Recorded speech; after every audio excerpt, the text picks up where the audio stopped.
without a knowledge of the original language and exegesis. All right? I thought I'd be brave and see if it can be done. And we'll do the best we can here. We're going to do Genesis 2 and 3, which we've already been through. But we're already through it in a surface way, and I'm going to try to go back and see what we can glean by starting a little more carefully. Now, you can tell from the chiasm that I have put here on the first sheet that the unit that we're studying is Genesis 2:4b to 3:24, the creation by Yahweh God. Now, of course, the Yahweh God stories are called the Yahwist stories, and critical scholars believe that the Yahwist was somebody different from the Elohist who wrote Genesis 1. But as I've already said, Genesis 2 and 3 are in chiasm to Genesis 1, so it's just too complicated for it to be written by two different people. So I don't believe that. But there's a reason why the Yahweh stories are different from the Elohist stories, and we've hinted at some of those already. Now, what's interesting is Genesis 1 and 2 stand in chiasm to each other, but Genesis 2 and 3 are a chiasm within themselves. And remember, we're going to want to see what's at the center of the chiasm, because that will tell us what all that was going on. Now, this section is 7 scenes, okay? And we want to see what those scenes are. The first scene is Genesis 2:4b to verse 17, and that's long because it really is the title and introduction to the creation story. It is in narrative form, and Yahweh God is the actor. All others are present who are important to the story. And who are the others important to the story? The man, the woman, and the animals. The man, the woman, and the animals are all present in the story, okay? The vocabulary is the same as the vocabulary that turns up in scene 7, or chapter 3, verses 22 to 24, specialized words that are used nowhere else but in these two scenes. And the locus is in the earth, the Adam, the Eretz, and they move to the garden. And you'll notice in scene 7 they move from the garden back to the Adam, back to the earth. All right. Now then, I'm going to quote from Jerome Walsh here on some of his comments on the various sections, because he's done it more, it's more succinct than in the other commentaries. Scene 1 begins with a narrative section, then it goes through a number of poetic passages. The material in the narrative section all begins with this Wayach Tol Yahweh Elohim, the typical narrative introduction in Hebrew. The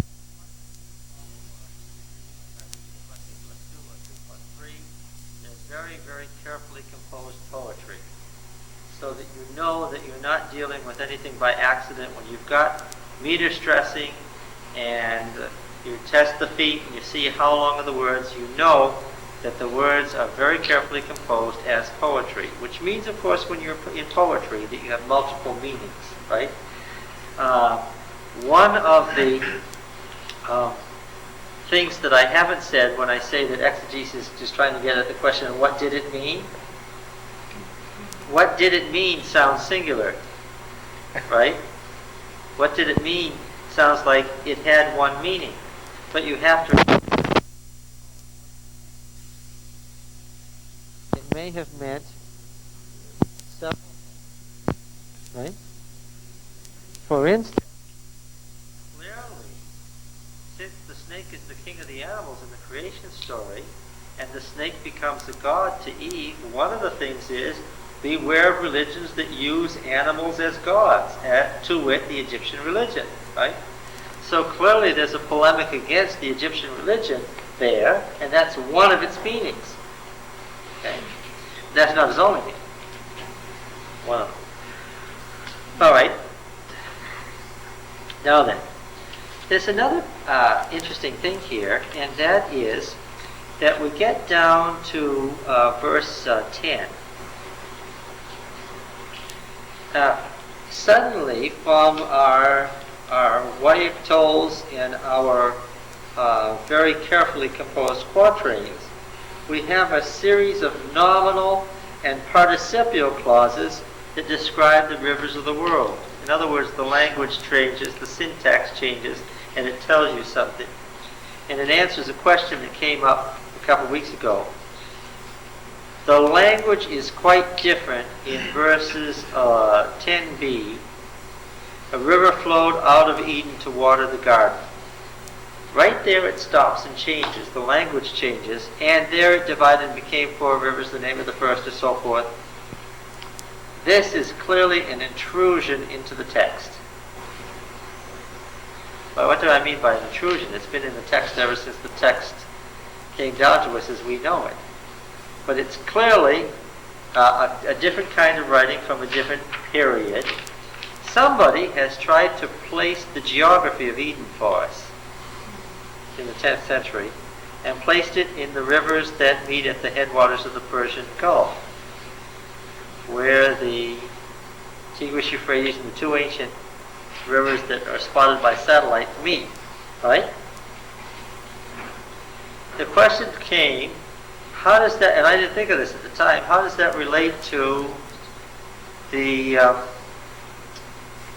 topography of the world before the flood? Well, I don't know that it does.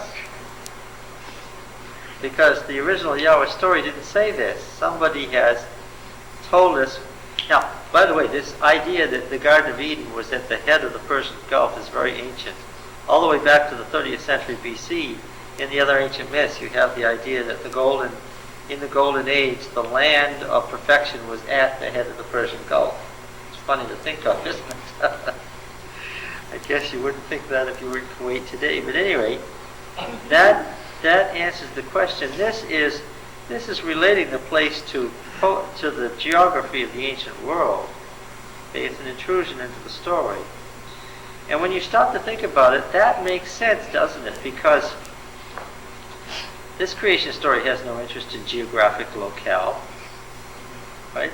The author isn't interested in telling us where Eden was on the face of the planet, right? That's hardly of any interest. It's almost a Western interest as to where things were and so forth. It's from a much later time. Okay. Anyway, going on. He makes the comment. In fact, almost every commentary does that these verses, both by structure and content, have no relation to their context.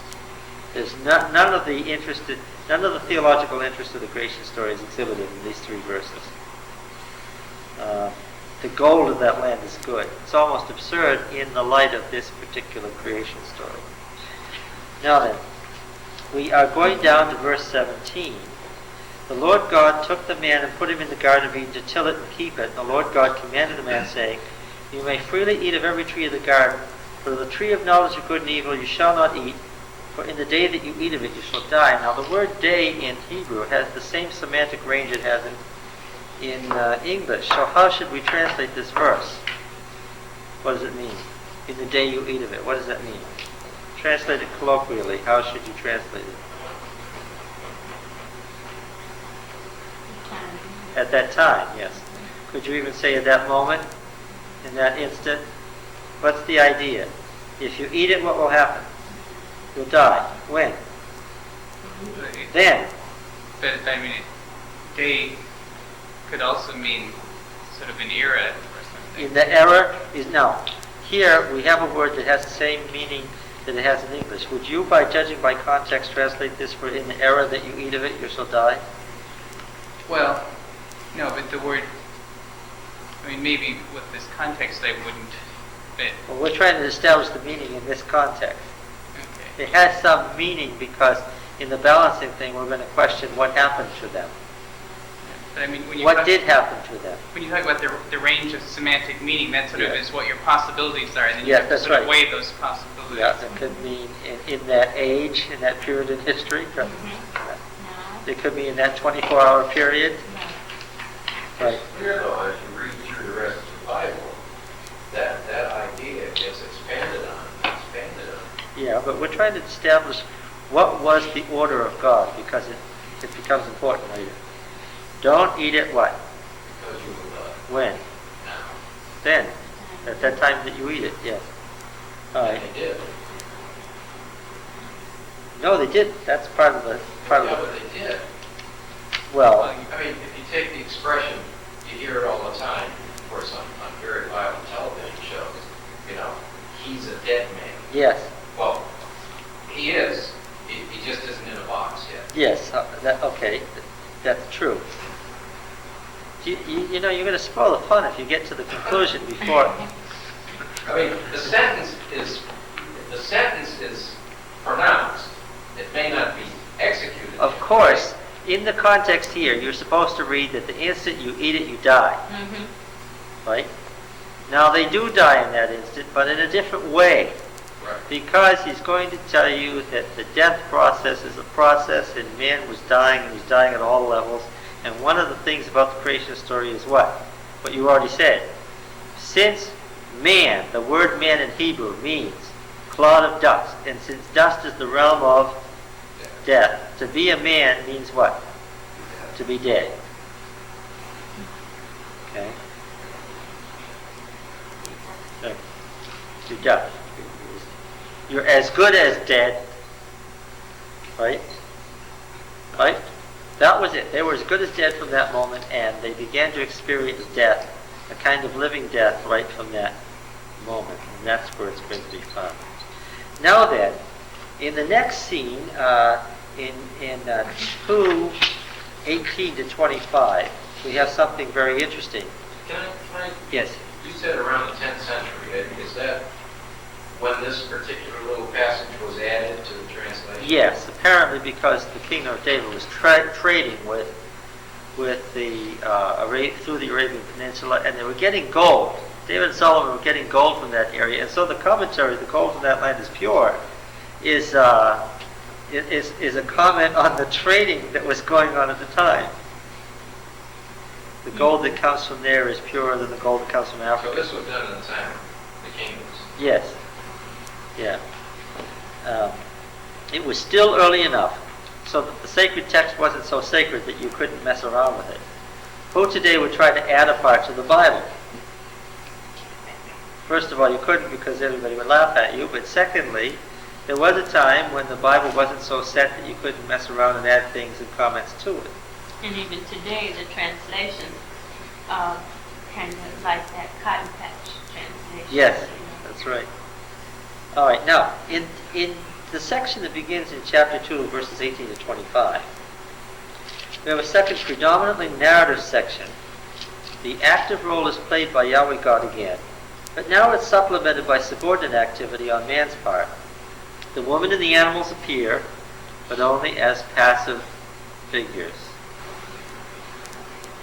Okay, what is the purpose of this whole section? Coming down to verse 24. I said 25, I meant 24. Therefore, a man leaves his father and his mother and cleaves to his wife, and the two of them become one flesh. And the two parts become one flesh. Well, it says that this last is a fitting helpmeet. All right. So here, well, one of the obvious things is, first there is God. We're establishing an order. First there is God. Then under God's primacy is the man, the Adam, the earth, the dust man. Under the Adam there is the woman who was taken out of man. And beneath her there are the animals, and beneath them what? There was the natural world where there was no rain and only the water brought it life, right? So now we have to establish a chain of command: God, man, woman, animals. Right? God, man, woman, animals. Remember that. Before you were saying that the woman was the leader. Oh, wait a minute. We haven't gotten there yet. The established order is God, man, woman, animals by this scene. All the characters have been introduced, and that's very clear. But now let's look at the next section, chapter 3, verses 1 to 5. Now, chapter 2, verse 25 to 3:5. And the two of them were naked, the man and his wife, and they were not ashamed of themselves. It reads literally. It's a reflexive. They were not ashamed of the two of themselves. It's plural. But the serpent was subtler, more insightful, also more secretive, because the word naked also means secret, and that's part of the little catch here. The word naked, the two of them were naked and not ashamed, and the word subtle is the same word. Yeah, it's interesting. Yeah. So these two sentences, I told you these two sentences went together, that the chapter break was wrong, that the chapter break is between verses 24 and 25. Now, the reason that the author is doing that is very interesting. He is setting up their innocence and lack of subtlety with the serpent's extreme mystery and subtleness. See, they are naked, which means secret, but they don't know it. They're subtle, but they don't know it. They have the same subtleness that the serpent has, the ability to be secretive, mystical, deceptive, but she doesn't know it. So what can you tell about the man and woman? They have that capacity, but they don't know it. So what? They're innocent. Yes. So the serpent has the same capacity, but he knows it. He's got it more than any of the other animals. And even though the chain of command is God, man, woman, animals, and he's an animal and is underneath them, the fact that they don't know their capacity to be subtle and deceitful, and he knows his, makes him what? Places him where? Above them. Yes, you have to see the man and woman. The opening sentence warns you that the man and woman are as good as lost. Why? Because they don't know who they are. They don't know their capacities. They don't know the ability. They don't know anything about being secretive. They don't know anything about lying. And what? And the serpent knows it all. Now, what happens next is mistranslated. Probably because the translators couldn't agree on exactly how to translate apki or apki in the Hebrew. He said to the woman, "Did God say?" Now remember, I'm reading the RSV, which is trying to stay as close to the King James Version as possible. So it's trying to keep it, deliberately trying to keep it as a question. But apki doesn't mean that in Hebrew. What does it mean? Is anybody taking Hebrew? What does apki mean? It always means indeed, or to think of. Just think of that. Apki means, oh really? Okay. So now, remember that serpents were winged in ancient times. Okay. And in fact, what do we know about serpents and birds? In fact, ironically, what? They are, in fact, reptiles and birds are, in fact, from the same family. Oh, yeah. Structurally, they're the same. Now, we've got this winged serpent in the tree, where you would expect to find a winged serpent. Now, he says not a question because he's subtler. She goes by and he makes a comment. And his comment is, indeed, or oh really, or to think that God said you cannot eat from all the trees of the garden.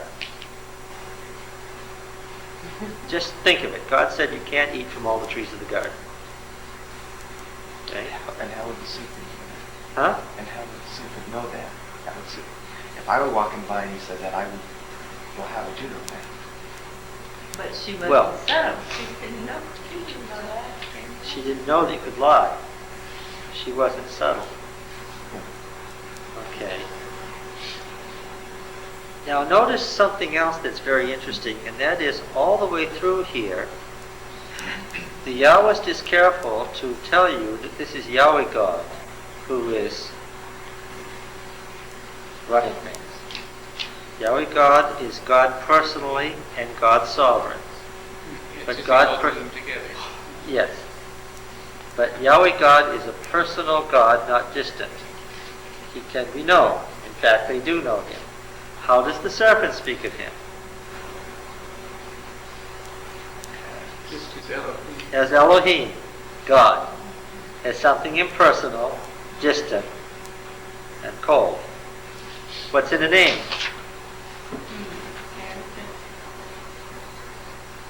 Indeed, God said. Do you really believe in God? That's something impersonal. What did the Lord Jesus say? Oh, that's quite a different question, isn't it? Okay. It reveals something. Now then, indeed, you shall not eat from the tree of the garden, any of the trees of the garden. Right? Now, what was the order? This was before the woman was made. What was the order? Verse 16, 2:16. You may freely eat of every tree of the garden. Now, it's the same phrase. I know that it says any tree, but it's called in both places. Indeed, did God say you may not eat of every tree of the garden? All right? He's quoting. Only he's what? Misquoting. Now, the woman presumes that what? When she hears that, what does she presume?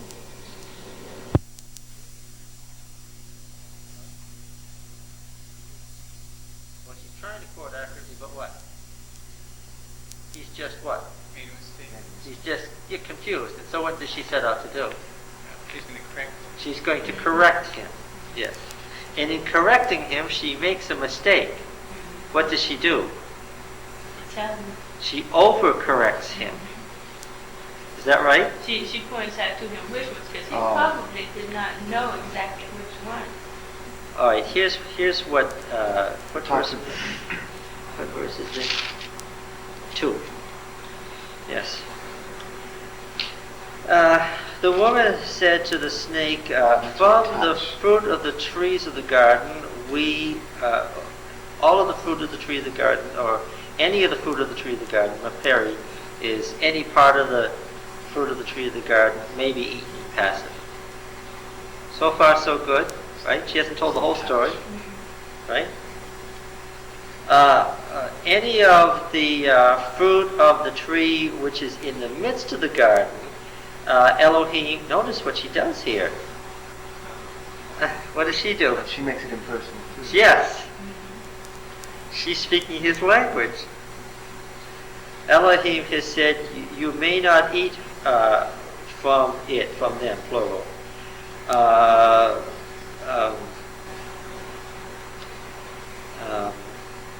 Lest you die. Or you may not touch it lest you die, right? Yeah. Shall not eat of it, and neither shall, and you may not touch it lest you die. To reach out to touch it. You could translate it, but neither shall you touch it, or neither shall you reach out to it, lest you die. Now, what's the problem here? That's not what God said. That's an overcorrection. She went too far by saying that. Now, it follows, of course, doesn't it, that if Yahweh didn't want them to eat it, then probably the best thing would be what? Not to touch it. But by overcorrecting, she's made a mistake. Why? It's obvious that he has done what? Touched it. Where is he? He's in the tree. He's in the tree. And he's touched it, and what? He's not dead. He's not dead. Do you understand? She's trying to play her role, which is to be above the animal world and to Explain. and to run it. But she's speaking too much for God, and she's accidentally quoted a law of God that doesn't exist, and she has quoted it in the snake's language. You follow? How would we know that she wasn't elaborating on more of what God had said, but that wasn't recorded earlier? It's inexplicable why she did this, because the Hebrew narrator is very careful. The first part of what she says is an exact quote, word for word quote. And suddenly the quote breaks off and we've got words. if he wanted us to think that she was quoting what God had actually said, what would we have? See, the Hebrew author is very, very exact. You can never presume that the Hebrew writers have left anything to chance, especially in this subtle, if I can say it, a narrative. Okay?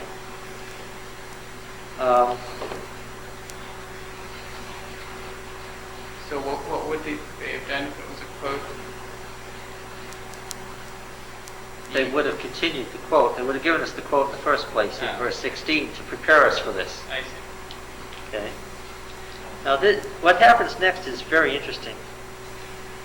But the snake said, or the serpent said to the woman, "Not death you shall die." That's what it says literally. Not death you shall die. And it's strange Hebrew. It's an inversion of what God has said. Not death you shall die.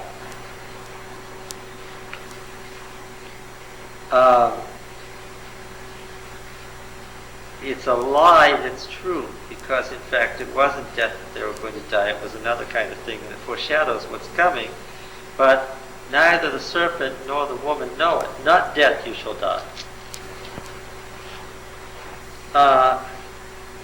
Because Elohim knows that, and here he goes again with this, Elohim knows, that in the day, meaning in the instant or in the time that you eat from some of it or part of it,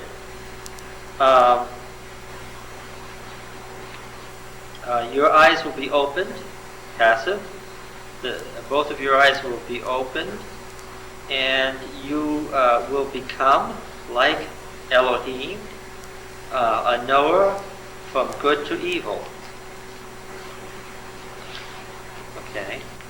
Now then,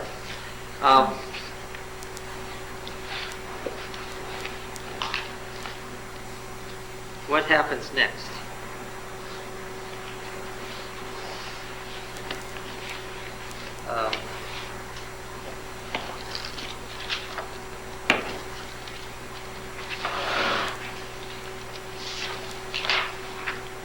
Let's look.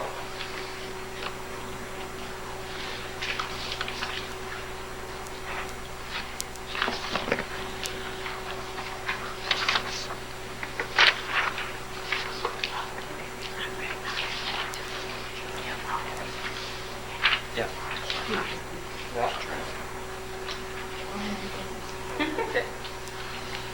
Be quick. It's not working.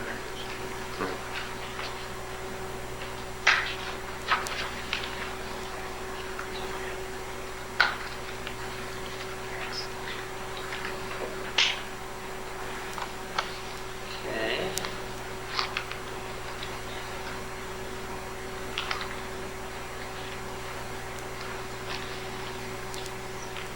Now this is scene 4, verses 6 to 8.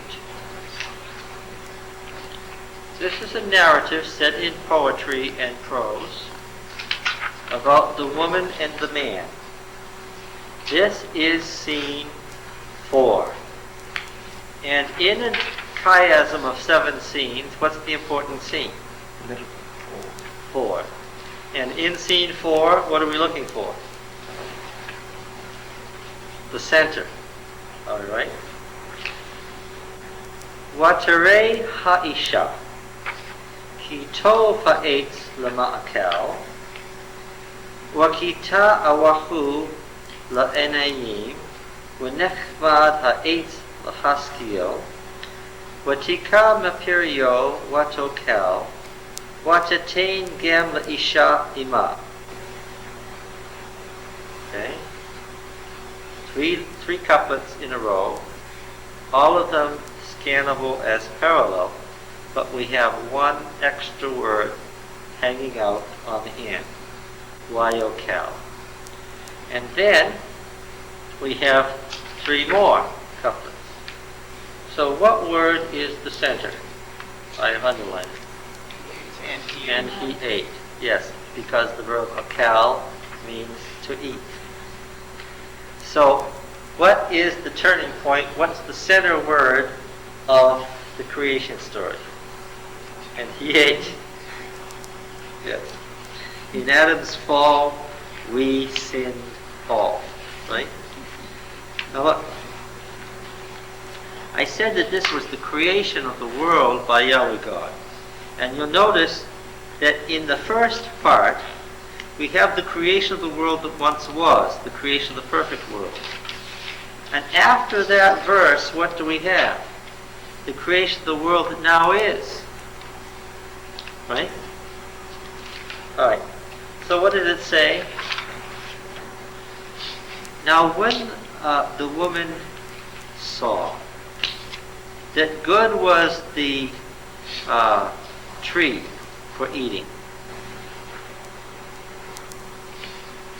that her eyes would be open, and desirable it was to behold, she took some of the fruit, and she ate, and gave also to the man who was with her. Oh, now that's an interesting change. How was it? How did it start out to be? It started out to be this order: God, man, woman, animals. Now in scene 3 there was a shift. The shift was, should we eat the fruit or not? And it was a question, should we die or not?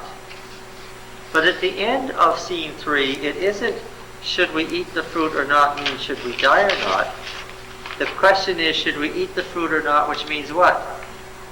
Will it be wise? Should we become Like God? or not? Okay. Now then, an interesting thing has happened.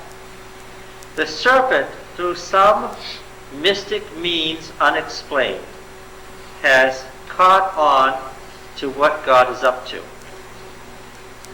How the serpent was wise enough to figure out that you can touch the fruit and eat it and not die is not explained, but he did. How he became like God is not explained. But since he's caught God at his own game and is alive to tell everybody else about it, who's at the top? Since he's unmasked God as a faker, you know, when you get all the way to the end of the yellow brick road and you've been looking for the wizard all this time and you see all this stuff, but Toto what? Pulls back the curtain and what? The wizard's just nothing more than a little old man, right?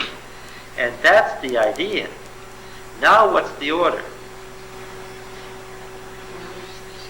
The serpent is at the top, followed by the woman. Who did she give this to? Her man who was with her. That's what L'isha ima means. Her man who was with her. Now she's created as a fitting helper and is defined as the woman who came out of the man. But now what? Like the man's an accessory. The man is her accessory. The man is underneath her. She gave it And she to the... usurped his role. That's right. That's Just right. as I always suspected. Well, And the It's- serpent usurped God. it's God's role. And God, now, who believes God? Does the serpent believe God? No. Does the woman believe God? No. Does the man believe God? No. So where's God? He's down at the bottom. Toto has pulled the curtain back. He's nothing more than a little man at the bottom who lied about everything. Okay. And the author wants you to know that the order is now inverted. Right? Okay. And then the fatal word, which is what? So he ate. Since Well, God you does can- not exist, then I can eat it and I don't have to worry about dying. Yes. Not death, you shall die. Okay. Now what happened? Wayishba'u no, let's see. No. Watipachachna ene shenehem. Waedu ki eromim haim. This is a passive. And the eyes of both of them were opened up. So the eyes of both of them were opened up. And they knew that they were naked. Or, we could also translate this, they knew that they were what? Subtle, or secretive, or, by extension, liars. Now, if they found that out about themselves, what do you suspect happened? They must know about the serpent. Yes, because a funny thing happens. It isn't long before Eve says, the serpent what? He Gave me. Deceived me. Ah.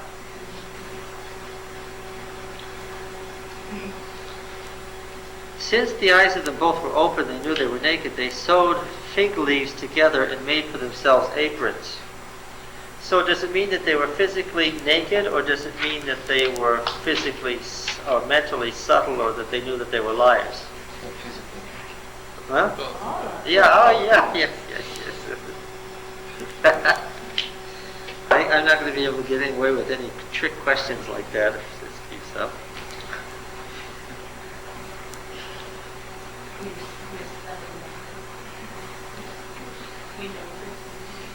Now, next, Vayishma'u eth kol Yahweh Elohim mithalek bagain l'ruach hayom. And they heard the voice of Yahweh Elohim, Yahweh God, or it could be translated sound, if he's treading loudly, or perhaps he's calling. They heard the voice of Yahweh God taking a walk. Mithalek is again a reflexive passive, walking himself around in the garden in the wind or breeze of the day. Ruach meaning breeze, also meaning life. Or spirit. Or spirit, yes. But it means wind, right? Or breeze. Which is how you get this extended translation of it in the cool of the day. Right?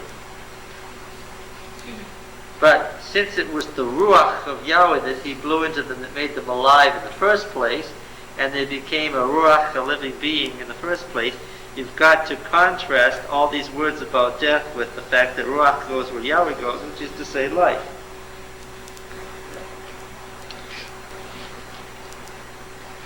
It's a little idea of why you can't just read the translation and get at it, right? ויתהווה האדם ואשתו מפני יהוה Elohim בתוך עץ הגן. What did they do? Second half of 8. They hid themselves, passive reflexive. They hid themselves, the man, Ha'adam, Ishto, and his wife, Mifnei, before the face, literally before the nostrils of Yahweh God, in the midst of the trees of the garden. Yes. And we talked before about their naive conception of the nature of God, being that he's limited in both time and space, that he's finite, and that if you hide behind the trees, you'll catch it. Now that's the fourth scene, and you have to link the serpent is there by implication. The woman and the man and Yahweh's there too, and he's walking around in the garden too.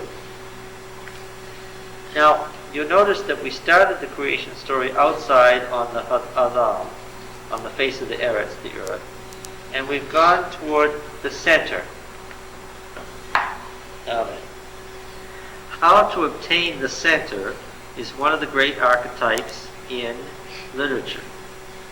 How to get to the center, to the golden mean at the center. In the other myths, to obtain the Holy Grail, to get the center, to find eternal life, the hero has to go through the dragons and demons and all the horrible creatures that surround the Grail, and the hero has to conquer to achieve, right? unlike the other myths, what does man have to do to obtain the center? Does he have to heroically conquer anything? No, because Yahweh hasn't placed any minotaurs or anything around the Holy Grail. The only thing man has to do to obtain the center is to betray God's trust. Now, in the other myths, if you read the Greek myths, or even if you go all the way back to the Babylonian myths, and you follow Gilgamesh on his quest for eternal life, you identify with a conquering hero who overcomes all these great things, and you take pride in that a man is able to go on despite the fact that he's discouraged and finally obtain eternal life. But what do we have here? The man and the woman don't have to struggle at all, and they obtain it, but what they obtain is death. And what they've done is betray a trusting God. Now then, the author wants you to have the same narrative relationship that you have to the myths. You're proud of Gilgamesh because he makes it and you identify with him.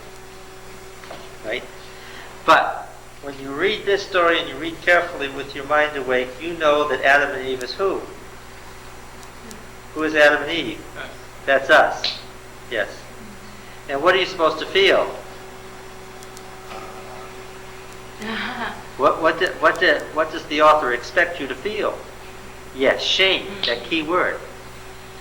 He says the problem was that they were unsubtle enough that they weren't ashamed of themselves. Because you have to be subtle to be what?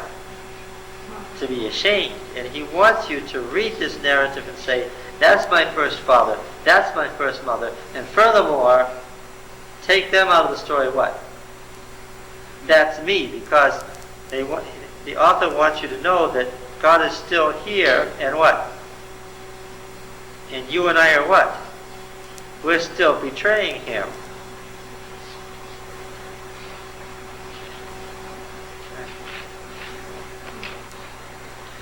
All right, what happens next then? So this has opposite. It's opposite of all the other myths. Oh yes. On the other myths, you struggle to obtain eternal life. In this myth, and I'm using myth in the technical sense, they already have eternal life. And what they obtain by getting to the center, reaching the golden mean, is eternal death. And they obtain it not by a struggle to become ennobled, but by an ability to betray God. So then when Jesus comes, it has a lot of meaning here by saying he's second Adam. Yes. Because the story turns different. Yes. Now then, so the Lord God called to the man. This is the beginning of scene 5.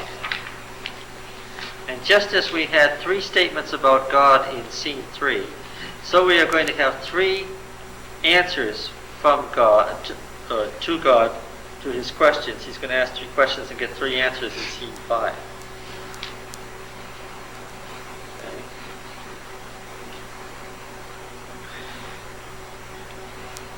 The Lord God called to the man and said to him, "Where are you?" He said. Now, once again, since this is poetry, what do we have when we have God asking a kind of question like, "Where are you?" The author's not asleep and he doesn't want us to be asleep. What kind of a question is that? Oh, it's a rhetorical question, all right. But it's not just a locale. Where are they? Well, they're over there behind trees, dressed in their big aprons. But where are they? Where are they? Well, they rebelled, yes. And now what? And they don't know where they are. Isn't that the point? God hasn't told them where they are yet. They're hiding because what? Something awful has happened and they know it, but what? What's going to happen next? They can't say what it is and they don't know what its effects are. He's going to tell them what it is and what the result is. But he's characterizing the world that sins but doesn't know what God's attitude is. So now they're This is the pagan world. Sinning, but what? Not understanding it, not knowing, feeling the consequences, feeling guilty, but what? Not having any idea of what God's... So not knowing the difference between good and evil. And the results. Now, they know the difference between good and evil. Is it not so here? They realize they are dead, but they're not sure what that is yet. Yes, that's right. They know it's so different that it must be what God said it was, but... But what does it mean? Nobody's died. Well, nobody is... Did they know what death was? No, and neither did the pagan religions. That's one of his points. Because what happens? In Mesopotamia, something happens, but nobody for sure in Mesopotamia was quite sure what it was. The Egyptians were sure what it was. What was it? Your two souls would fly around, but they'd have to go back to your body and sit in the house during the day while the living got their chance to move around on the earth. And then when nighttime came, they could live again, and your two souls would fly around and so forth. It's not death that you will die, the serpent said. Something else. So yes, it's something else, but all right. Where are you? The rhetorical question is, what is your status? What do you know about yourself at this point? And the answer is what? I heard the sound of you in the garden, and I was afraid, because I was naked and I hid myself. Or because I was a liar, or because I'm subtle, or because I know that I have the ability to be deceitful, or because I feel hollow, which is another meaning of the word, or because I feel like a liar. Or had the experience of feeling, not feeling, honest. That's what's saying here. Why did they not want to face God? Because what? They didn't feel authentic anymore. They didn't. They had just thought that he was a liar and that he was below them. Yes. Now to have him come in, that must. And something's happened, but what they thought was going to happen was they were going to die, whatever that was at that moment. And apparently that has happened. Right? Whatever death meant, apparently it has happened, but it's scary. And they don't know all that it entails. And they're just beginning to find out. And lies to God, too, when he answers. No, he's subtle. He says two things, one that's good and one that's bad. Is it because he doesn't trust God? Oh yes, he doesn't trust God. There's no faith here. Yeah. He doesn't know what to think. Do you sense confusion now? Being subtle can also be being confused, right? Is it that he does not trust God, or it is that he knows God is there after believing that maybe he wasn't? Well, now see, man was made in the image of God. And once this sin occurred, something happens. A person knows that he cannot trust himself or herself, right? They now know that. Adam knows he can't trust himself, Eve knows that she can't trust herself, and they know something about each other too. But he knows he can't trust you now, doesn't he? And she knows what, because of his reaction. He can't trust him. And by the way, while they're standing there behind the tree, what tree is it and who's with them? Because they're in the midst of the garden. Yes, and who's with them? Because yes, it uses the same word, Batok Hagad. They're in the midst of the garden. And who's with them? The snake. Sad little triumvirate is there. And what do they know about the snake? They can't trust him either. And so this pathetic little trio is there, looking at each other, and there's the sound of God saying, "Where are you?" And it's poetry. You got to know. You sin, what's going to happen before very long? In the cool of the day, in the wind, what's going to happen? Yes, which is the Spirit of God. See, he wants you all the way through the Old Testament. The Ruach is the Spirit of God that talks in your mind. Conscience. Right? Yes, your conscience. You've got to talk on multiple levels. Along God's going to come on this wind and say what? How are you? Yes. And the author's going to say, ever since our first parents, man's reaction is, as soon as they hear that, what are they going to do? Man's nature is to do what? Hide, run for cover. As soon as God's wind starts blowing, what are you going to do? Run and hide because you feel what? Guilty. But there's bad news. What is that?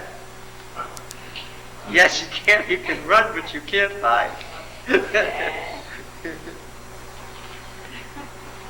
The Hebrew writers didn't have humor. They had irony, which is a form of humor. It's a technical form of humor. They loved irony. They loved the ironic state that man was in. All right. So I'm afraid because I feel guilty. Now this says something interesting, that guilt breeds fear. It also breeds anger, because that's here too. So God says, who told you that you were naked? Now, read on the surface, read in between the lines, and read the depth. Who told them that they were naked?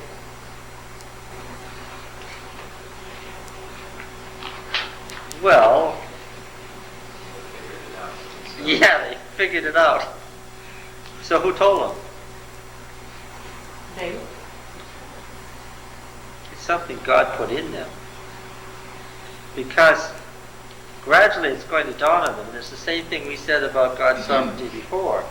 When you're reading these first three scenes and you see the man and the woman and the snake and they get together, you're supposed to think to yourself, knowing what you know about human nature, no good can come of this, right? Now then, they're all there, and in the final scenes we're going to say, how did it happen that the snake, the woman, the man, and the tree crossed paths? See, by the end of scene 3, nobody believes Yahweh God. Everybody thinks he's a liar. And the woman thinks the snake is smarter than God, and she's accepted him as her counselor and her God. But soon enough they're going to find out what? This whole scene was set up by who? God. Yes, by Yahweh God. We're not here by accident. After all, what was he doing putting these two trees side by side in the midst of the garden? Who put the tree of knowledge of good and evil next to the tree of life and set them in the midst of the garden? Yeah, Yahweh God did. Why? Yeah, that's the question. That's one of the questions. Why? Who told you that you were naked? Well, that's one of the things that's part of conscience. Another rhetorical question. Have you eaten of the tree which I commanded you not to eat? How many people are supposed to get that question directed to them? This isn't, you got to remember, we got universals, we got archetypes. Adam and Eve is every man and every woman. And what's God asking? Everybody. Did you taste the forbidden fruit? Did you do what I told you not to do? And the author wants you to know that what's everybody's answer? Everybody's answer is, yeah, I did. Someone else made me do it. So God's asking them, well, how does it feel now? Are you better? Right? Who told you that it doesn't feel so good? The man said, and here's how you can be subtle. Are people capable of two purposes at once? Can a human being, without being conscious of it, have a good reason and a bad reason for doing the very same thing? Usually you do. Well, I'm good because I want to go to heaven, which means what? Yourself. Yes. That's a good and a bad motivation, isn't it? The point of Christ for the cross was he was good because God wanted it. There wasn't any. There was nothing in it for him.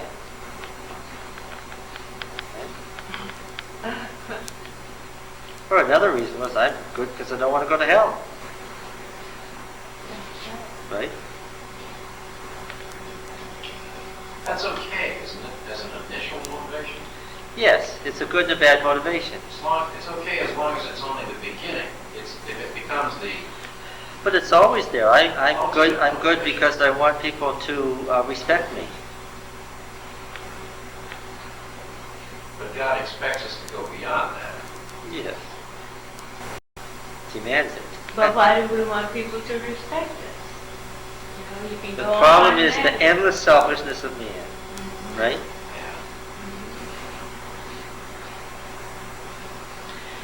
This statement that comes next is true, and it's also a lie. The woman whom you gave to be with me, she gave me the fruit of the tree, and I ate. Now that is an exact statement of the truth from his guilty lips. Because sometimes when you're guilty, the thing you most want to do is tell the truth and get not feeling guilty. He's suffering here, and he's telling the exact truth, and he's also lying. Why? He's not taking responsibility. He's blaming God. Yes, he's blaming God. He's blaming the woman, but the way he phrased the existence of the woman is so totally God's fault. You gave me it. Yes, that's right. But there's also, you've got to understand God's sovereignty, because the author's working on multiple levels. Yep. Isn't it true that God put her there? She was the one who crossed the tree of the serpent and brought it back to him? Yep. So, this is what it means to be subtle and to go from truth to falsehood, from good to evil. He's telling the truth. Yes, he's also lying. So what does he need now? First of all, he wants to not feel guilty, because he's got like this major toothache. You understand? He just wants the pain to go away. He feels very guilty. Right? But also, he's now off in a bent toward sinning. He's lying. He's got that subtlety. He's lying. Do you suppose he knows he's lying? Yes. Oh, I don't think he'd feel naked if he wasn't prepared to lie to God's face. Say, this is entirely your fault. How can that be true and a lie at the same time? Because they're opposites in everything. I mean, it is true that God put Eve there, and his purpose was that she take the fruit and give it to Adam. Because that's the central part of the story. That's That's the key word, he ate. Yes. That's the choice that God gave Adam, and he created the vehicle for it. At that moment, he becomes master of the universe. He can choose to eat or not to eat, right? See, that's how he's like God. Yeah. He's got the ability to choose. And he doesn't see it. No, not at all. Yeah. Then the Lord God said to the woman, "What is this that you have done?" More subtle questions from God. Oh, simple. I took some words. It's very simple to answer, but the question he's asking is, do you understand what you've done? And what's the answer? Does she understand it yet? She doesn't have the foggiest notion what she's done. When do you think she'll understand it? When she sees animals dying? When she sees the world dying? When she sees one of her sons murder another one? She will understand it, and that's one of the ironies that the author has in mind. She's going to understand it. She's going to understand it bitterly. She will be like God, but what? Not in the way she thought it, not yet. When he says to her, "What is this that you have done?" what's the answer? She has to, if she answered, she'd have to say what? I don't know what I've done. Something. I know I did something I shouldn't do. I know that now. But I don't know what's going to happen because I did it. Yeah. What's in store? Is it really bad? And what's got to be the answer? It's a lot worse than, No idea. yeah, I can't even tell you how bad this is going to turn out, because you don't have any experience for me to tell you yet. And at this point in the story, when you're reading carefully and you're reading thoughtfully, the way it was composed, when you hear the scanning of the lines, every line with the same number of meters, and the words so carefully chosen, the alliteration and all the other things, and you realize every word was chosen. Do you think the author wants you to read this carefully? Oh yes, sure expect you to. But you know, in the day that they took the fruit, they did die a type of death. That's right. That's the point. Something happened. Yeah. And I think that's what's frightening them too. I think they seem to be a bit, trying to be brave, but a bit frightened too. And so I think they're wondering if this Guilt death, breeds what? The author is telling you. Fear. Guilt breeds fear. So And the fear is centered on God, because the fear that God is coming after you. is this And in a death. sense, God is coming after you because He set up the universe in such a way that if you're not moral, what happens? All sorts of horrible things happen one after another. And they're just beginning to find that out. So in a sense, God is after you, right? To me, it's a considerable thought that Lucifer is here too, as you mentioned, and he too has no more comprehension of what this death is about than they do. He must be extremely interested in this dialogue and what's happening. No, I'm sure that since He's there, yes, because the man is every man, the woman is every woman, the human race, and the serpent is the devil, right? And also the animal world. Because there's something that the author wants to tell you too. No matter how subtle the serpent is still the devil, and the devil is underneath human beings. He's stuck even worse. They want to tell you something. No matter how powerful he is, no matter how easy it is for him to get control of human beings, and it was really easy here, he's still underneath human beings, and he's stuck even worse. That's an awful thought. Think of it. The devil, as powerful as he is in a worse mess than we are. It's kind of a good thought, too. But it's Oh yes, because the Hebrew religion didn't believe the devil had any real power. That's why they didn't want you messing around with necromancy and astrology and demon worship and so forth. Why? The demons don't really have any power. They're under judgment. They're worse off than we are. And that's another thing they want to tell you, is that these other pagan religions that worship all these gods of the animal world are worshiping what? What are they worshiping? They're really worshiping the devil. See, this story is operating at all sorts of levels. And even pointing to the fact, pointing forward too. Yes. So God says to the woman, what is this that you've done? What is this that you've done? And you get the impression, because this story was meant not only for little children, but for long-standing adult believers like us, and we're just reading it now the way an ancient Hebrew believer could read it. Somebody in David's time could read it at this level and understand it. We're supposed to understand that when God says, what is this that you've done? That we have real sympathy for them and real bitterness for ourselves. Why? Because what? We know the answer that she didn't know to what she'd done. And so whose eyes are we looking at this whole story from? See, the way the story is written is deliberate. It forces you into whose eyes. Once you start knowing all about all the characters and looking down from above at everything, where are you? You're supposed to sit in judgment with God on sin and get a chance to be God as well as yourself, the sinner. What is this that you've done? The woman said, the serpent deceived me. Now wait a minute, just so recently, a few moments ago, what was the serpent to her? She was urging this new knowledge on her, or on her man who was with her.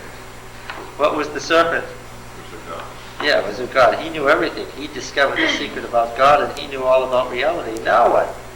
Now what did she say? Yes. In Yahweh's presence, what happens to all these false religions?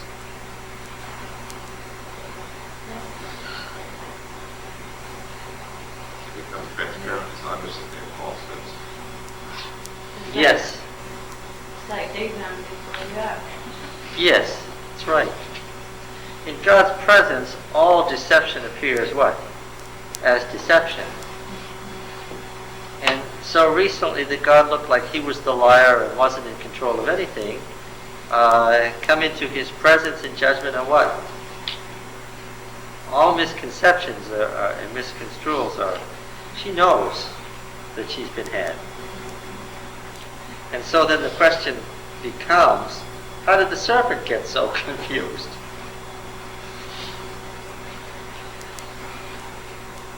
The serpent beguiled me and I ate, so I ate. Therefore I ate.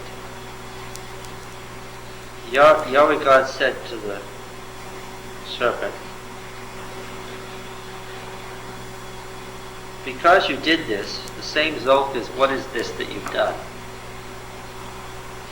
The this isn't defined, but what do we know it is? The this is the sin and the destruction of the world and all that it entails. That the actors at that moment, none of the actors except God could conceive, but that anybody living today understands what the this is. He says to the serpent, because you've done this,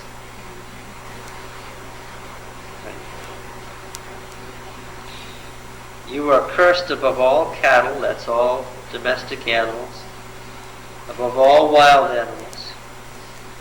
Upon your belly you shall go, and dust you shall eat all the days of your life. Stripped of its wings, what do we have here?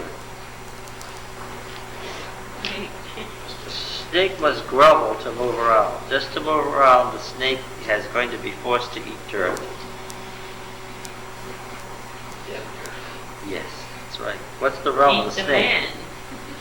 Death. The realm of the snake, even while it's alive, is death. The snake is going to have a living death. Of all the living dead, the worst off is what? The snake. His very existence is like death.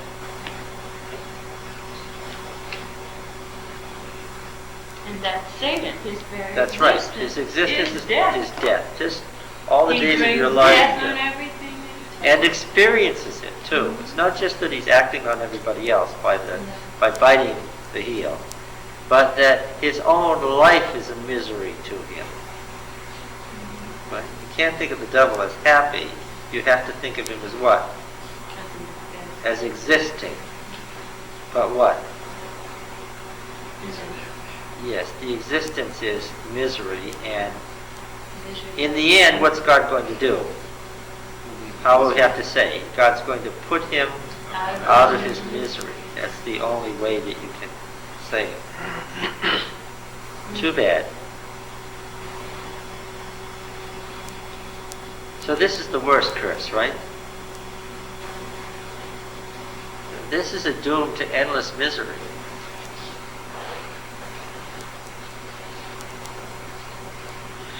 Now I'll put hatred between you and the woman.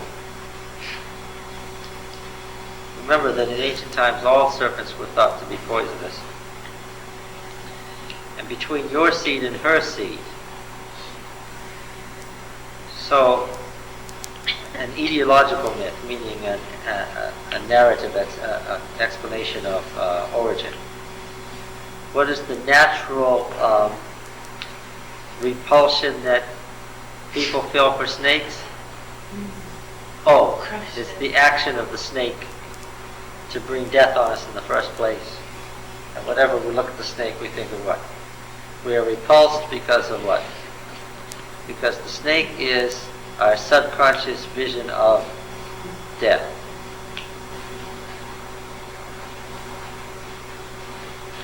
Now, placing the snake on the ground means he shall bruise your head and you shall bruise his heel.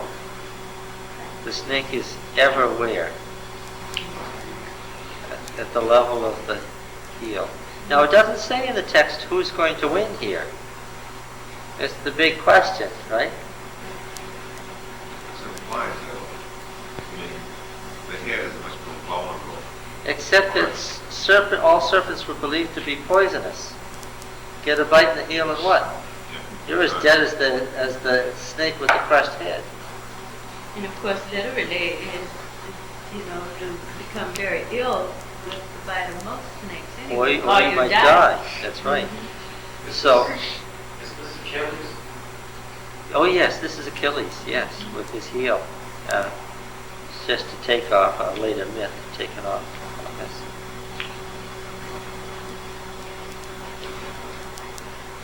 Of course, Jacob, the supplanter, means the grabber of the heel, right? Yeah. Now, you notice the serpent was the representative and the king of the animal world. There's something else here. What's going to happen between the children of the woman, the human race, and the animal world?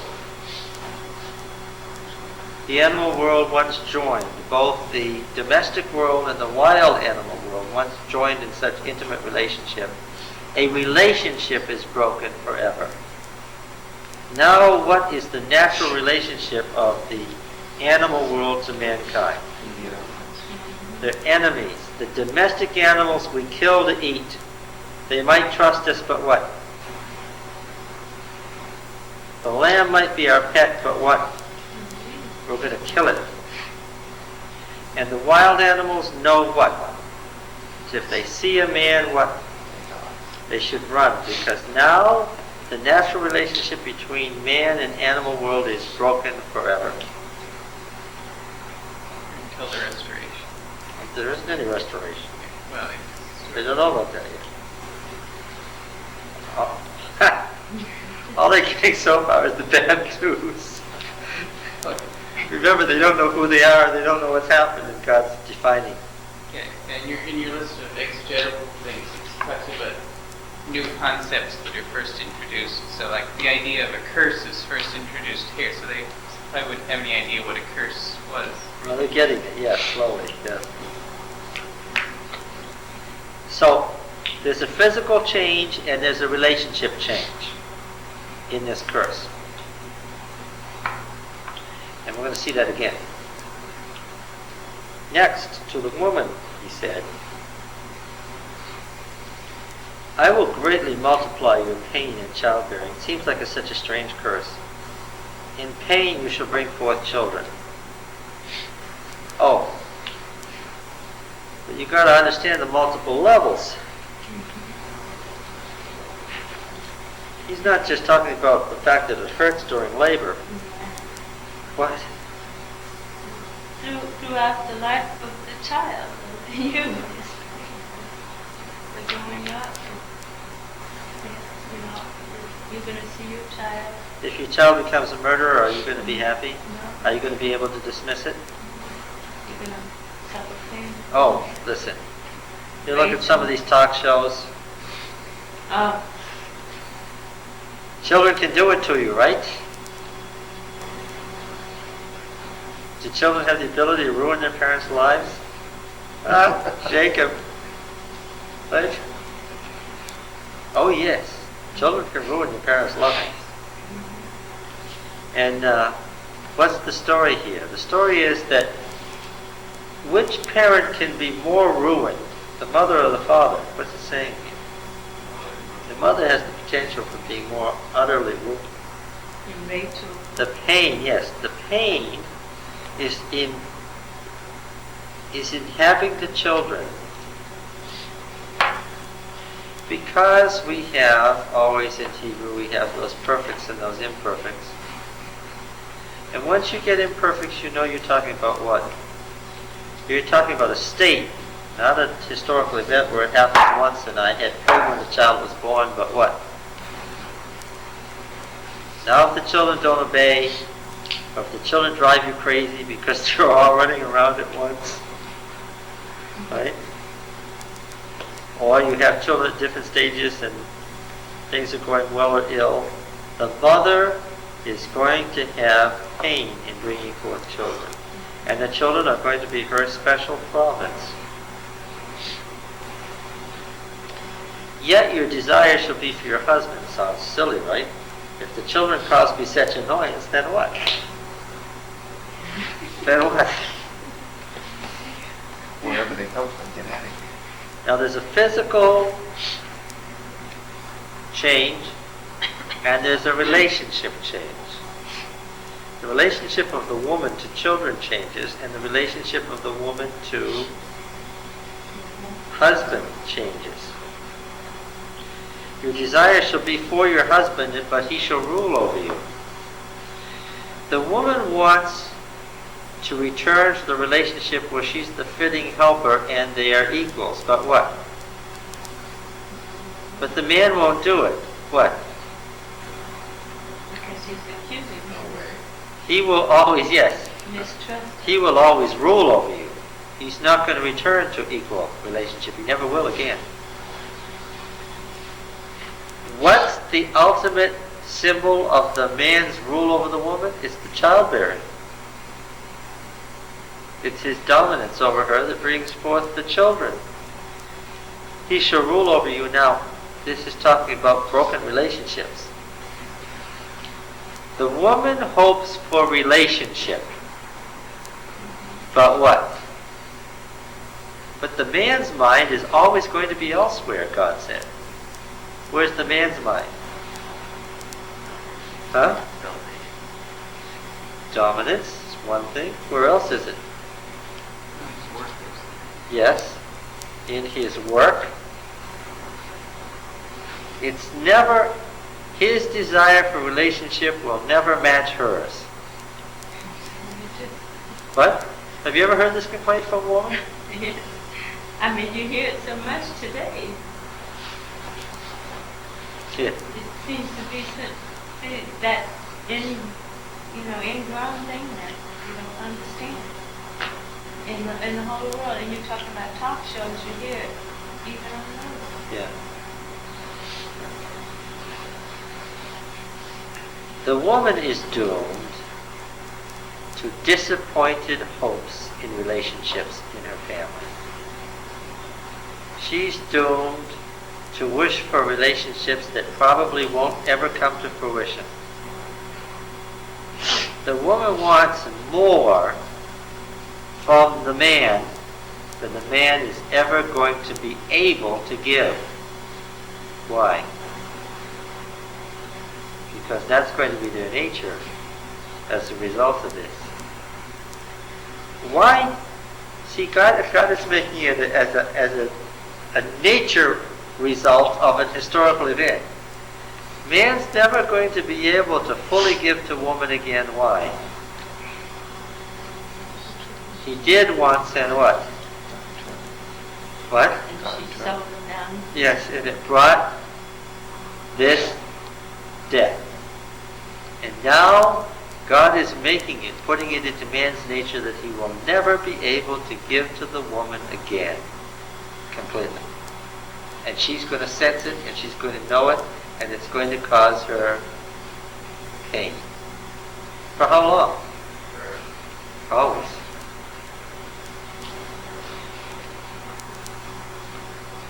Okay, you let him once, but from now on, his nature, his instinctive nature is going to be the rule, not to be an equal. And to the man he said, Allah, remember, we never get away from this idea of dirt, of dust, of ground, of death. Because you've listened to the voice of your wife, and have eaten of the tree of which I commanded you, you shall not eat of it. Now, why does he quote the command? Because the command got misquoted what it was that he wanted. Now, the eating was a physical thing, and you'll notice that in each of these curses there's a physical thing and then there is a relational thing, right? First of all, the physical thing was what he ate, where he got his food, how he chose to get his food at the wrong place, how he chose to try to steal part of God's sovereignty to eat. He tried to ingest physically God's life and power into himself. That's what he thought he was doing by eating the fruit. Mm-hmm. He was going to get some of God's knowledge of good and evil that was somehow invested in the tree. Okay, since it was the eating part, God's going to do something about eating. Cursed is the ground now because of you. In toil you shall eat of it all the days of your life.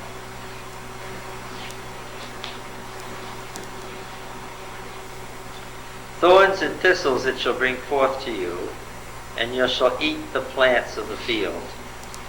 Why not just the fruit of the tree? God's going to take away fruit and make it much more difficult to obtain. And the mainstay of the diet is going to be what? The vegetables. Why? Get it down perfect with the ground. He told about. Yes. Remind him of death. Remind him of death. Memento mori, right? Remember death. He says, no. You're not going to have groves of beautiful fruit trees as your mainstay anymore. You ate the wrong fruit from the wrong tree. You tried to steal my life. You tried to steal my knowledge. You tried to be me. And now you're going to go down to a lower level, to the ground, and eat the vegetables. But while you're growing, what? Thorns, thistles, you're going to end up growing things you don't want to grow. That's the physical thing. And of course, the physical thing is also a spiritual thing. What? There's another thing here too. Fruit trees continue year and year and year, in a sense, live on. Vegetables don't. They die every year. That's right. You eat them and they die. And in a much drier climate, it's a lot more work to keep the tree alive. You have to replant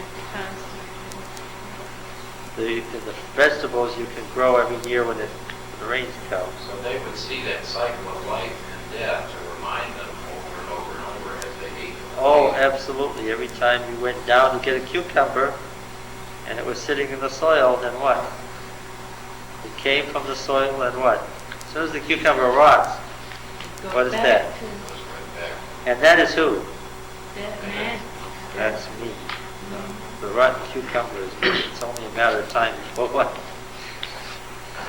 I rejoined the cucumber down there. So now the natural order is broken with the physical world. It will never do what it was intended to do. So the man's desire is to what? To the earth. To the earth, to his work. But is he ever going to get complete satisfaction from that? No matter how much he works, no matter how hard he works, what? It will never bring the satisfaction it could have brought. So his relationship that's broken is what? To the world and to the work that surrounds him. And it's never going to be complete. Thorns and thistles it shall bring forth to you, and you shall eat the plants of the field. In the sweat of your face you shall eat bread. Now we're talking about wheat. Till you return to the ground, for out of it you were taken. You are dust, and to dust you shall return. Final definition of death is what? The cessation of existence, like a vegetable, like a rotting vegetable. If they wanted to know what death was, well, you've already started, right? He's saying what? Now, there is no question that in the original context, what God had said when he said, in the day you eat of it, you will die, that he meant you will cease to exist at that moment, it will be over. But what is the author saying about God's judgment? About his qualities of justice and mercy? Justice would have demanded what? Since he'd made it very clear, and since he was right, and since he and not the snake was God, and since he was the only source of life, and since an unbroken chain of relationship needed to be maintained and it wasn't, what should have happened? They should have died right then. But that wouldn't have suited his purpose. No, that would have been hopeless, because then, You have to start over. then the onlooking universe would have to say, The serpent says God's a tyrant. Disobey him and what happens to you? Therefore what? Even he is a tyrant. But of course, as soon as you came to believe that, what would happen to you? You would die. And then as more people died with the thought on their lips, God is a tyrant, what's the chances for the people who are surviving not to believe it? They get down to zero, and then what happens? Then there aren't any beings in the universe. But it's, the grace, I guess, grace, His mercy, is shown even in the death, in the man working in the soil. His mind is able to comprehend by seeing the plants die year after year. Oh, there's another whole set of lessons here. Justice said they should be dead. So should the serpent, so should the animal world, so should the vegetable world. Everything should be dead right now, right? But what? Mercy. But what did Yahweh God do? He said what? We're not going to do that right now. Instead, you're going to have a life that can only be called miserable. Right? Well, it's a life full of toil, broken dreams, lost expectations, ruined relationships, sadness, bitterness, toil, and death. Wouldn't you say that this is the first example of a conditional prophecy in the sense that like God had prophesied that they would die instantly, but then But they didn't. His mercy chose another alternative? I mean, other than that, you'd just have to say Well, he was lying or something. God was lying when he said they would die instantly because Yes. Well, if you're under sentence of death, you are as good as dead. It is the same thing as dead. There really is there's no problem. They were dead. If you interpret it as in the day, I mean, and if by death you really mean Cessation of cessation existence. Which is certainly what it meant. But to God, a day is... No, but in the context of what it originally was, there was no doubt that the warning was, if you eat this at that moment, you're going to die. You're going to cease to exist. But of course, they couldn't have comprehended that. And so they began to die in quite a different way. But nevertheless, we have here the author of the scripture wanting us to understand that God is interposed here. He hasn't allowed the consequences of sin to be fulfilled with just justice. So when you see all of these curses, and here's the irony, what else are you supposed to see? blessing. Yes, blessings. Somehow, and they don't know it yet, somehow this life of misery is supposed to do something. All these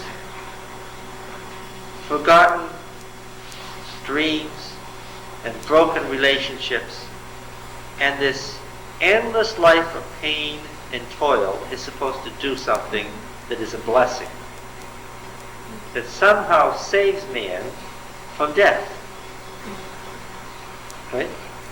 Unless God keeps him alive just to make him miserable. Just But to it's say, a learning this is maybe, experience. I'll put 10,000 generations of miserable descendants on your planet to suffer the consequences. That isn't it. The author wants you to think, what is there in our life of toil and disappointment that is supposed to be redemptive? Right? This life of curse is supposed to be a blessing because what? It gives man his what? Somehow this is to create the longing for God. You understand? Sense of need. The sense of need that is redemptive. The author wants you to know that was God's purpose. He wants you to see that. And all along they could see that I am truly a dead man unless I reach out to God. I am truly going to die. Well, now when they've heard this, is there any question about who made the universe and who's self-existent and who didn't evolve And who's got control of things and where things are going? No. God is back to being God in their minds, isn't he? When you go through all that suffering of pain and disappointment and everything, then it really etches it on your mind sharply that God was true and the serpent was the lie. Do you think Satan had somehow imagined that this was going to be a great victory of his? Oh, I think he did. And I mean, I guess in some sense maybe he would still consider it a victory, but I don't think he did. You know, I think after these words of judgment were pronounced, he knew that he was worse off than he had been before. Well, sentence is pronounced. He is not so insensitive or ignorant that he didn't understand what God was saying. God essentially said, "You're all through. You've gone too far now." He is being held responsible for having brought sin on man in this passage. There's no question about it. He's worse off than if he hadn't taken this action. He's a lot worse off. Then he thought he Not only are they dead, but he is too. He is, yeah. Oh yes, he's probably been threatened in some way before this and sensed the threat, but this is much more explicit. He's worse off than mankind, and he's really finished, and God has told him so. How that's going to happen isn't clear yet. because even in heaven, when he was thrown out of heaven, he was still a bright and shining angel. Being dissociated from a place is not necessarily a permanent doom. Right. But here now, because you have done this, he's put into the realm of death for good. Is it safe to say that the curses are to establish a saving faith? Oh yes, I think so. I think so. There can't be any redemptive activity unless you know that God is God, sin is sin. You're in deep trouble. God is in absolute control of this, and because He is, you can say to Him, "You're in control. I'm in deep trouble. What are you going to do?" do you think one can validly use this as any kind of a basis to say that men should be the leaders over women, or should we say that that's all the result of the curse and we should get back to the way it was before? Oh, no. The Hebrew author doesn't think we should get back to the way it was. Why doesn't he think that we should? God said this is the way it should be. Yeah, but when God says something, it's creative. Remember, Yahweh's word is always creative. Don't miss the point that when Yahweh God speaks, He makes something. The reason that we shouldn't get back to equality is we can't. That's what He's saying.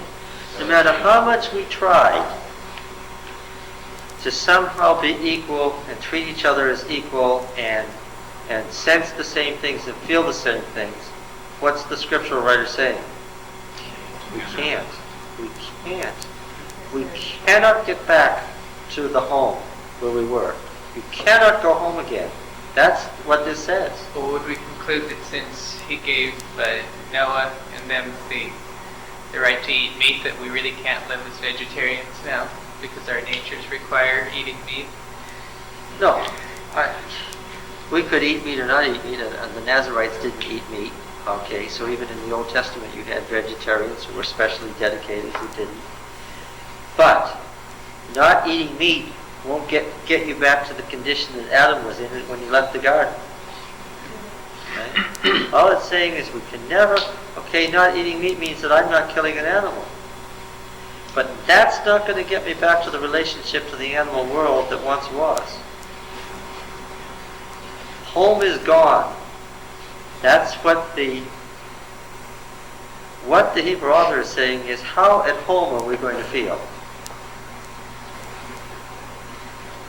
You know all those old 18th century hymns, "I'm just a pilgrim here, I'm just passing through."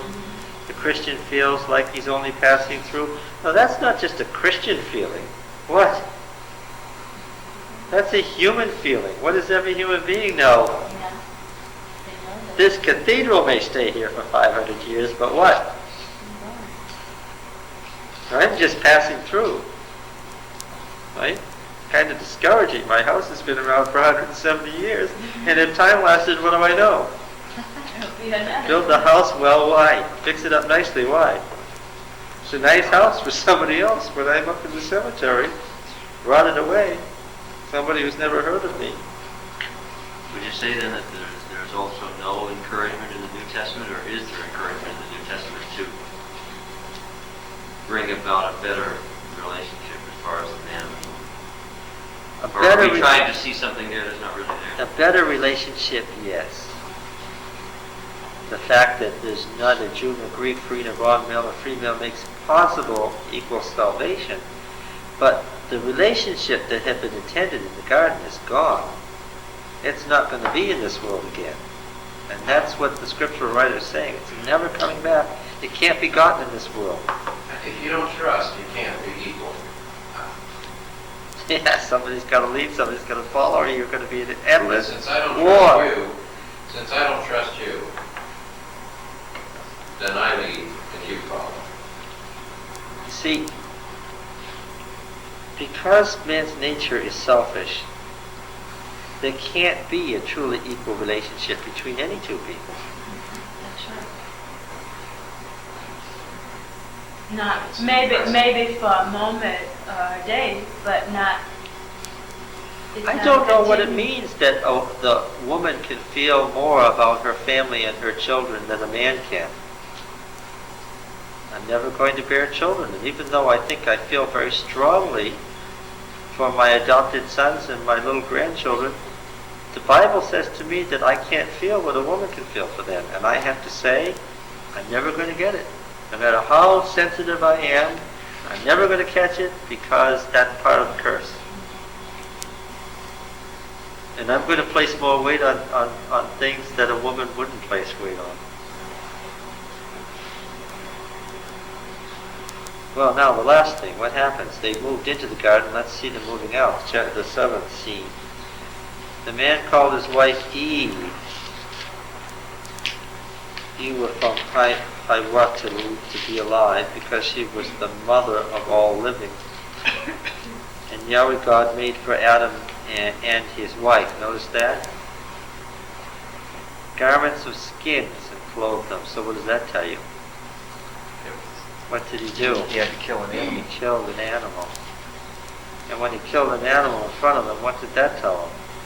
That told him what death was. Yes, that's for sure. If you see an animal die, especially if you've never conceived death and you love the animals, then what? Not just kill it, skin it. Yes, skin it. And then give them the skins to wear. Now we're going to hide that deceitfulness.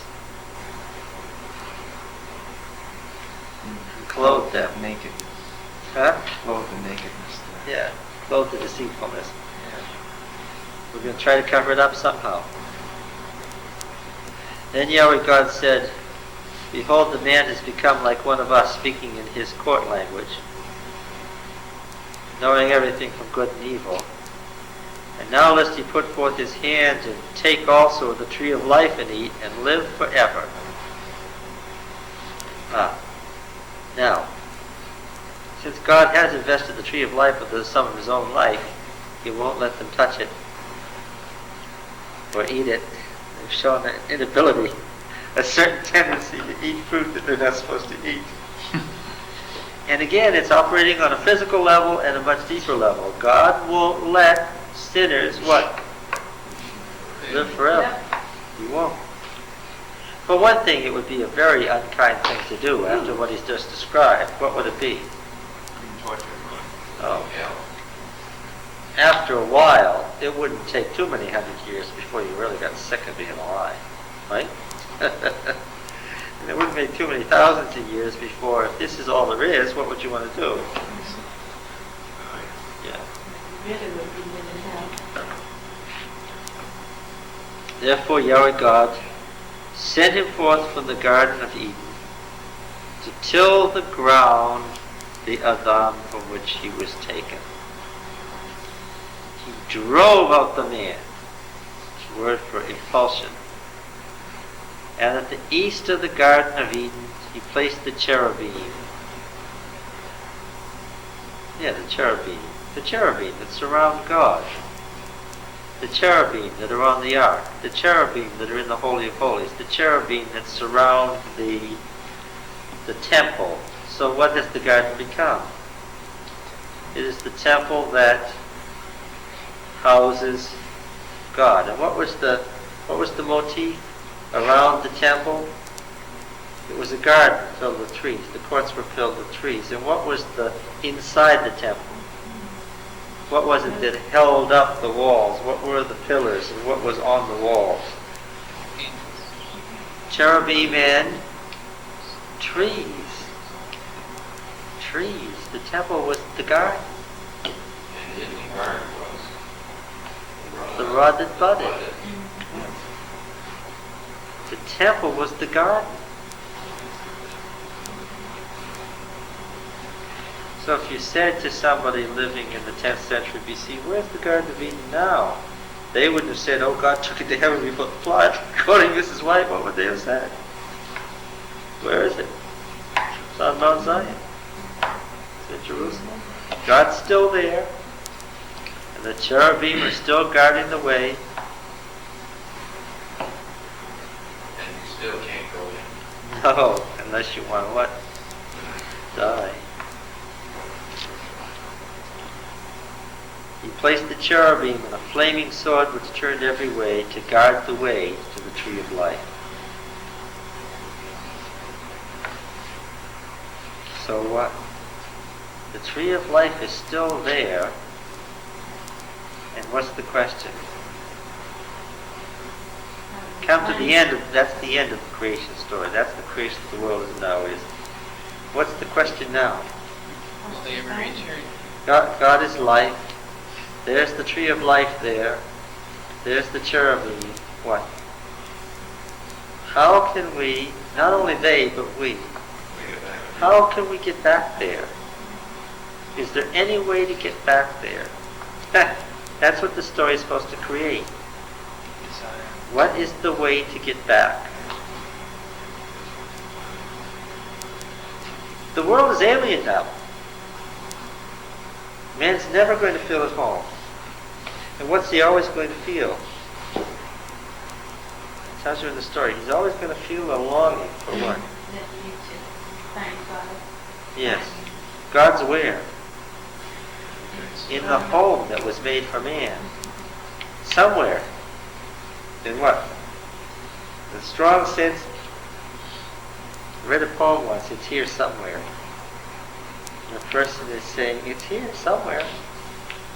I don't know where it is. It's here somewhere. They're looking under the pillows in the couch, and behind the couch, and behind the curtains, and all the poem is saying is, it's here somewhere. And of course, it may be your lost pair of glasses, but what is it really? It's that thing that's missing in human life. It has to be found, that everybody knows isn't here. Doesn't everybody sense that there's something wrong in the world? It's not complete. Something's missing. Oh yes, the darkest pagan in central Borneo, eating his enemies, knows something isn't quite right. And that's how every culture has developed myths on how do you, what is it that's missing and how do we get it? It's not to fight the Minotaurs. Clearly, this creation story says one of the ways to get it is to do what? What was the original mistake? Yes, it was a lack of faith in Yahweh God's word. He said the right things about himself. He said the right things about mankind and about the natural world, but they didn't believe, they didn't have faith in it, so what? One thing that these judgments do is get you back into a proper relationship to Yahweh God, right? And now there's hope that somehow, because since this is obviously just the creation story and it's got to go further than this, that somehow in this curse, which is also a blessing, this life of misery which is redemptive, that there's something that can reform the relationship to Yahweh God, that can straighten out the loss. Yeah. Genesis 3:15 is usually considered as a like a gospel promise or something. If just sort of reading this exegetically, we would just sort of say, there's nothing something there. we don't understand. There's nothing there exegetically. Certainly, later on it becomes a standard proof text for redemption. You'd have to say that the seed of the promise of redemption is there, but certainly. And the whole concept of like a sacrifice, I mean, one sees the picture, the artist has drawn Adam and Eve with the sacrifice and the lamb being killed there, but... That's the beginning of that, but they don't know it, because this is the beginning of the temple. But certainly Adam and Eve can't see that. You and I, as believers, are supposed to see this is the beginning of the sacrificial system. This is the beginning of the way back to God. This is the beginning of an idea of substitution, of Yahweh substituting a life in behalf of ours. But it's not there exegetically. They don't know anything yet. I suppose we'll be getting into Cain and Abel. Oh yes, next time. because a whole lot more is said about the question of the sacrificial system, substitution, life and death. You have to picture, though, at the moment that Adam and Eve leave the garden, their situation is pretty bleak, right? How could they have felt, right? Because they didn't know anything yet. I think that God would tell them more, but maybe they couldn't understand it unless by experience. Yeah, well that's, yes. You have to experience. Yeah. Isn't that part of the whole story of the creation of the world as it now is? Could Yahweh God have avoided all this by simply Just telling everyone. saying this is the way it has to be? You're not gonna disobey me. I'm just not gonna let you. It's gonna cause you too much trouble. But one of the sad parts about that is what? What's the point that it's making? God can't live our lives in behalf of us and still let us be free. That's the thing we're talking about. We're talking about God's sovereignty. Is God absolutely sovereign in Genesis 2 and 3? Oh yes, sure he is. He set up the whole situation. But he can't prevent sin and still be God. Well, yeah, he can prevent sin and be God, but there's no fun in it. Well, what kind of a God? Not the moral God of Scripture. He'd have to be a different God. Well, yeah. He'd Yeah, still be but, a I mean, powerful and sovereign God, but not a loving God, not a moral God. It's like, when you build an airplane and fly it, I don't know if you ever did that, a radio controller or anything like that. You build it and you fly it and it goes everywhere you want it to go. I don't know about you, but everybody I've ever flown airplanes with when I was a kid, what you really wanted it to be able to do was to take off and fly by itself. No, why? And you can't do that. I mean, but that would be the real fun. If something you built could just kind of, and that's what God really wants. He wants a universe that He's built to do The way he would do it on his without own. Him having to get out Yes. there with the batteries and the radio control. And that's not achieved yet, is it? We're not there yet. The universe hasn't decided to do what God would like on its own yet. It's only moving in that direction, right? You want God to hurry it up, right? So is God using sanctions or display of force? Well, no creature, I think it.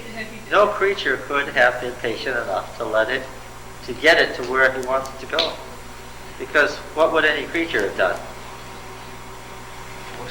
We'd have hurried it up, and as soon as you hurried up, you forced it and removed free will.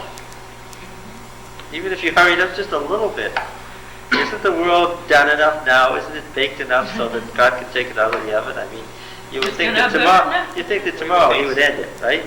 Yeah. While the misery and while the everything. Yes, I think many you would feel that enough is enough, but obviously God doesn't think so. That like that man of sin that. Yeah, he says it's got to get a whole lot worse.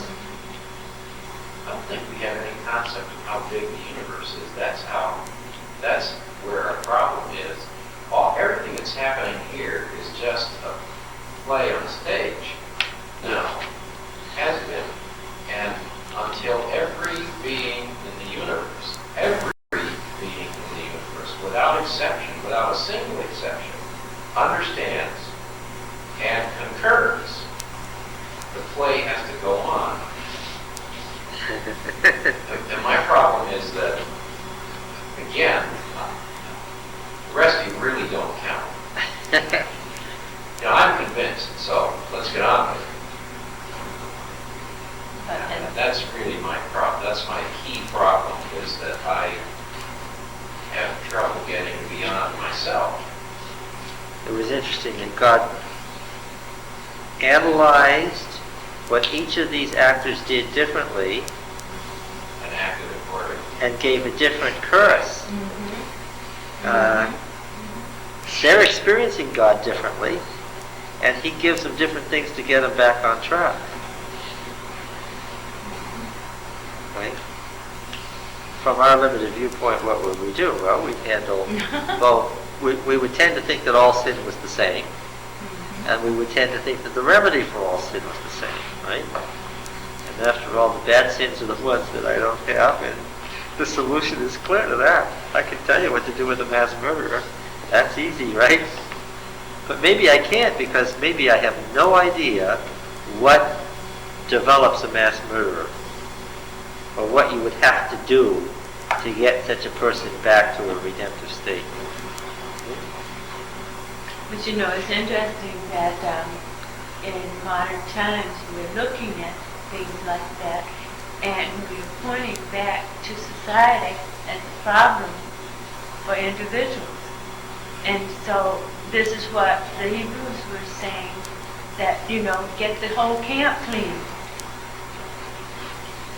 Now, I know that you can get it to where it can't ever be cleaned. Right? God ordered the extermination of all those Canaanite children. He has to have known what He was doing. And there are times when I get glimpses in society and think, that was not a bad idea. Yeah. You have to have enough experience with good and evil to know what's the right thing to do. Well, the other problem with that is God sees things differently than I do. He knows when any being has reached that point where time makes no difference. The decision is firmly cast. Yes. The choice is made for good and ever. It doesn't make any difference what happens to that being after that time. The choice will never change. That's right. So at that point, God can say, You would have to say that for the devil, that time had already come in Eden. Because he passed a sentence right there. Of death beyond any hope of redemption. So in a sense, did the serpent evolve faster than other creatures? Was he on a higher level? Yeah, I guess so. Did he get to the close of probation sooner than anybody else? Or lower. Well, it's getting there first, whatever getting there is. Right? The place the whole universe is going to go, he got to first, which is the final decision. Understanding what was going on. Right? It's never said clearly, but it certainly is between the lines that the serpent understood what was going on. That's why God was so complete and emphatic with him, right? But his nose is in the dirt. His dirt is still dead. I ran over a snake with my lawnmower this summer, and the reason was it stopped to defend itself. If it just kept slithering, everything would have been fine. But then I had pieces of snake growing everywhere. Yeah. And I have to say that a snake, actually, I had a lot of problem with mice until the snakes moved in. They lived all around my house in the fieldstone basement, and at first it was a horror to me that I was living with all these snakes, and after a while I figured out they're eating the mosquitoes and the flies and Yeah. yes, and the mice. And after a while I got to see that there's actually some nice sides to snakes, even if they do live with you. And the thought crossed my mind for the first time, and I have to admit that it was the first time, and it's strange, that I feel sorry for the devil. Yes. Yes. God must feel sorry for him too. You know, you think of him as the enemy, be careful, he's out to destroy you. But he's pathetic too, in a very sad way. God's love is unconditional. It's like you would have to love him. I don't think he loves him. I don't think his love is conditional. But his laws are not, for sure. There's another thing here that strikes me is that we're told man was created a little lower than the angels. Lucifer had already taken a third of the angels with him when he left, so he had already done his horrendous deed. So what was so bad about this one? Was it because his first attack was on his equals? Oh, I think that's it. And They had then- a chance because they had understanding. And then he stooped to going to those lesser beings, and that was it. Oh, When you he can did see that, here. it was all Oh, over. there's no question. He's attacking these two chapters are so clear about it. He's attacking people who are virtually defenseless, knowing what he's doing to them, already knowing what the issues are and what the outcome is going to be. He is taking advantage of children, and I mean, But he's also, God's reaction is clear because of the way he handled them. he's also still discrediting God. Yeah. To these innocent people. Who really didn't have enough experience to see through it. Oh yeah, I think that was it. It wasn't another angel who sins in the light of God's presence, who doesn't think God evolved, right? Who isn't so naive that they're going to misquote what it was that God said. Who had a long time to think about it, listened to all the issues and made a decision. But to come and do this to these two was really cruel. Because when he did it to them, he did it to us. And to Christ also, though, right? I mean, he felt ultimately he was willing to kill him. Oh yes, at given time, the devil made it clear that he was willing to murder anybody, even God, if he could. Yeah. I don't think that was, you know what it is? It's like if he had kept it on that level, it's almost like God might have let him go on for some time. That's right. Because they were worthy adversaries. God knew he was superior, and that was it. I mean, the devil was having his little game, but what harm could come of it, if you want to put it that way. But when he turns his focus to lesser beings than himself, now he's not playing the game fair. It's like he's gone beyond the pale. Oh yes, it's like he's dragging somebody else into the great controversy who shouldn't have been there. Yeah, yeah. It's like, what do these have to do with your argument with me? If you want to be God, I can understand that, but what are you doing to them? So to create the man and the woman then was probably the ultimate test for him. Oh, Mrs. White says that God created the world to answer the questions the devil raised about the origin of the universe. I imagine he carried this argument about God having evolved all over the place. Mm-hmm. And when God created the world, it was to say, see, this is how I created the universe. It's this way. I do it by my own power and fast, and I make life out of nothing. And that she further goes on to say was what made him mad about this particular planet, that he wanted to destroy these particular people. Right. It's just, so he was just getting back at God by ruining them and thereby ruining us. If you wish you tried to get back at somebody you trod. Right? Although, They probably saw right through him. oh, they did. Not one planet bought it. Not one. The only people who would buy it were people who couldn't know any better, who weren't subtle. Yeah. So, how do you like it? Is exegesis fun? Yeah. All right. Okay. One of these books against cults and stuff said that one thing that cults tend to have is sort of like their own extra scoop on their sort of their hidden or extra information. And I don't know, at least when I look at this story like this, I think, well, Ellen White sort of gives me the lowdown on what's really happening, that the angels all warned Adam and Eve and stuff, which sort of adds a lot of more information to this. But I mean, exegetically, you find out a lot more, that the text contains a lot more than you thought it did, right?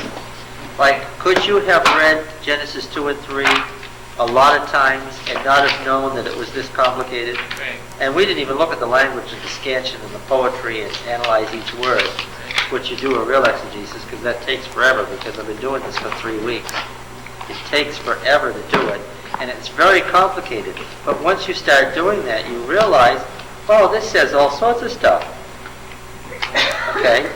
And when you get to those passages about the great controversy, the origin of the cosmic war, like Ezekiel and Isaiah and so forth, it really does say those things.